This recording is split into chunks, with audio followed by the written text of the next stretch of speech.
సల్మాన్ ఉచ్చులు అన్నగారు జై భీమ్. చాలా రోజుల తర్వాత మీ వాయిస్ వింటున్నాం sir. Thank you brother, thank you. జై భీమ్ బ్రదర్, జై భీమ్. రాజేష్ మామిడిపల్లి ఏమంటున్నారు? తమిళనాడులో విజయ్ ముఖ్యమంత్రి అయిన తర్వాత పవన్ కళ్యాణ్ పిచ్చి పిచ్చిగా డిప్రెషన్ లేకపోయి ఏదో మాట్లాడుతున్నాడు. అదే బ్రదర్, విజయ్ ఏం చేస్తున్నాడు ఏం చేస్తలేడు అనేది అది వేరే ముచ్చట. సో ఆయన ముఖ్యమంత్రి కాదు, ముఖ్యమంత్రి అదేదో గొప్ప గొప్ప స్థానం. ఇంకోటి దరిద్రం, నేను చాలాసార్లు వింటుంటా, ఓ నువ్వు పిఎం అనే స్థాయికి ఉన్నదా, నీవు యొక్క ఇది ఉప ముఖ్యమంత్రిని డిప్యూటీ సీఎం అనే స్థాయి ఉందా, ఇట్లా మాట్లాడతారు.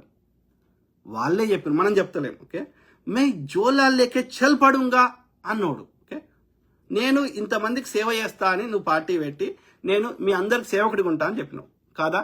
వాళ్ళని ఏమంటారు? ఎమ్మెల్యేని, ప్రజాప్రతినిధులు అనరా ఎమ్మెల్యే ఎంపీలని? ప్రజలందరూ చట్టసభల్లోకి పోలేరు కాబట్టి వాళ్ళ పనులు వాళ్ళకు ఉంటాయి కాబట్టి వాళ్ళ తరఫున ఒక ప్రతినిధిని పంపిస్తున్నారు 5 ఏళ్ల కోసం. నువ్వు చక్కగా పని చేయకపోతే ఇంకో ప్రతినిధిని పెట్టుకుంటారు, వాళ్ళు జీతగాన్ని పెట్టుకుంటారు. అందుకని ఈ జీతగానికి పైసలు ఇచ్చి పెట్టుకుంటారు. అంటే ఎవరు ఈడ బాస్? ఎవరు మీకు జీతం ఇస్తుంది? రేవంత్ రెడ్డికి కానీ, ఆడ విజయ్కి కానీ, ఈడ పవన్ కళ్యాణ్కి కానీ, ఆ ముసలి యొక్క నక్క అయినటువంటి చంద్రబాబు నాయుడుకి కానీ, ఆ మోడీ అనే విదేశాల్లో ఉండే మోడీ అనే విదేశాల ప్రధాని అయినటువంటి మోడీకి కానీ ఎవర్రా పైసలు ఇస్తుంది? ప్రజలు. వాళ్ళు తినక తాగక ఒక చిన్న వస్తువు కొనుక్కున్న వాళ్ళు కట్టే జిఎస్టీలు కావచ్చు, ఇల్లు రిజిస్ట్రేషన్ ట్యాక్స్ కావచ్చు, భూ రిజిస్ట్రేషన్ ట్యాక్స్ కావచ్చు, కస్టమ్స్ డ్యూటీలు కావచ్చు, లేకపోతే ఎక్సైజ్ పెట్రోల్ మీద సుంకాలు కావచ్చు, రకరకాల 100 రకాల ట్యాక్సులు వాళ్ళు మీకు కట్టి మిమ్మల్ని మీ పిల్లల్ని, మీ పోలీసులని, ఐఏఎస్ ఆఫీసర్లని, ప్రధానులని, లేకపోతే ఎమ్మెల్యేలని వీళ్ళందరినీ పెంచి పోషిస్తున్నారు. ఒకసారి వాడు ఎమ్మెల్యే అయితే ఒక 6 నెలలు అయినా సరే వాడి రెస్ట్ ఆఫ్ ద లైఫ్ కూడా వానికి పెన్షన్ వస్తుంది. ఎవరి పైసలు అన్నప్పుడు నీకు జీతం ఇచ్చినోడు బాసా, నువ్వు బాసా? నువ్వు పని చేయకపోతే తీసిపాల, మన ఇంట్లో పని మనిషిని పెట్టుకుంటాం, వాడు పని చేయకపోతే తీసిపాల దొప్పుతాం. నువ్వు కూడా అంతే, నువ్వు చక్కగా పని చేయకపోతే తీసిపాల దొప్పుతాం. ఇంకో ఎన్నుకుంటున్నాం. ఎవరు బాస్ ఇక్కడ? ప్రజాస్వామ్యంలో ప్రజలే బాసులు, ప్రజలే రాజులు, ప్రజలే మీకు జీతాలు ఇస్తున్నారు. కాబట్టి నువ్వు సేవకుడు ఉన్నోడి, నువ్వు సేవకుని పనివాడు పని చేయకపోతే ప్రశ్నించమా? మరి నువ్వే చెప్పినావు ఎన్నికల ముందు ఏమంటావు? నువ్వు పార్టీ పెట్టినప్పుడు ఏమంటావు? మీ సేవకుడిని మీ కాలికి ముళ్ళు గుచ్చితే నా పంటితోటి తీస్తా అంటావు. గెలిచినాక ఏమంటావు? మా అమ్మల్ని అడిగేంత గొప్పోడివి అయినా అంటావు. నువ్వు ఎట్లా గొప్పోడివిరా? మా సేవకుడివి, మా యొక్క మోచేతి నీళ్లు తాగేటోడివి, నువ్వెట్లా గొప్పోడివి అయినవురా? చెప్పు తీసుకుని కొడితే చక్కగా అవుతావు కదా. వాడికి గన్మెన్కి పైసలు ఇచ్చేది మనమే, వాడి కార్ల పెట్రోల్ పోయించేది మనమే, వానికి భద్రత ఇచ్చేది మనమే, వాడిని పోషించేది మనమే. మనమంట మనకు స్థాయి లేదంట, మనకు బాస్ స్థాయి ఉంది. ఆ ముండ కొడుక్కి జీతగాడిని బరాబర్ ప్రశ్నిస్తాం, ఈ చెంప వలగొట్టి ప్రశ్నిస్తాం. గలీస్నా కొడుకును. చాకలి గోపాల్, నిజమైన భారతీయుడి ఆవేదన. Yes brother, yes. భారతదేశం బాగుపడతలేదంటే ఇదే, పైసలను దుర్వినియోగం చేయడము, ఒక్క ప్రజా సమస్యకి శాశ్వత పరిష్కారము అంతర్జాతీయ స్థాయిలో అది ఏవే స్టాండర్డ్స్ ఉన్నాయో ఆ స్థాయిలో చేయకపోవడం. అందరు దొంగలే ఉన్నారు, కొంచెం కుడి ఎడమ తప్ప అన్ని పార్టీలలో దొంగ కొట్టుకునే తయారయ్యారు. షేక్ ముజీబ్ రహమాన్ అంటే ఇప్పుడు దూపైతే ఇప్పుడు బాయి దావుదామంటారు. అట్లా సమస్య పరిష్కారం కాదు కదా. That is not the way. మరి లేవా పైసలు? ఉన్నాయి, కానీ మూడ కొడుకులు దోసుకుంటారు. Very unfortunate.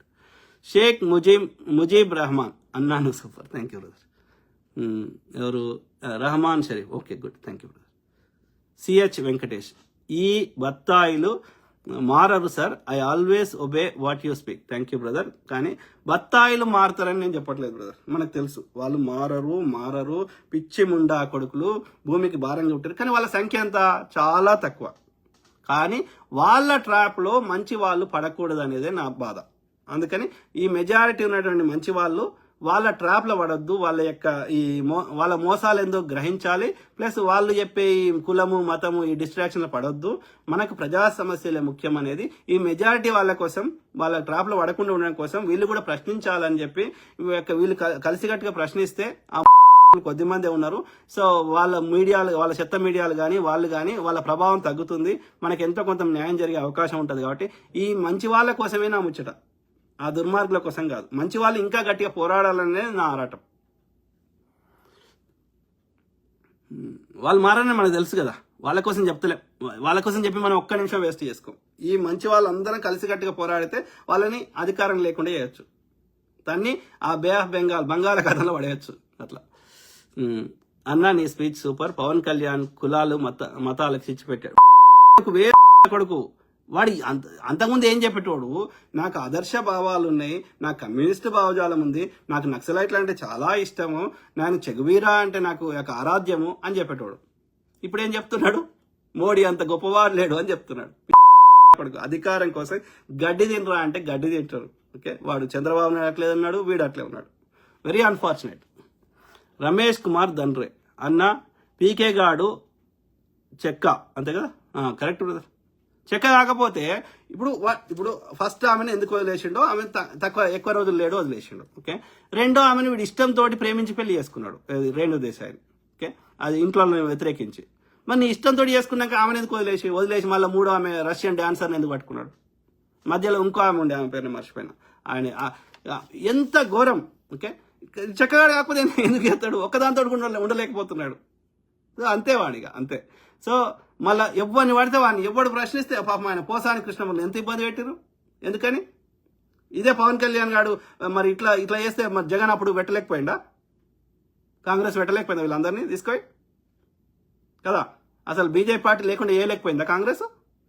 ఈడీని అవన్నీ వాడి మోడీ కానీ మొత్తానికి జైల్లో పెట్టలేకపోయిందా అమిత్ షా కానీ?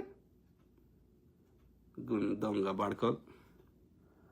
మంచిదనం లేదు.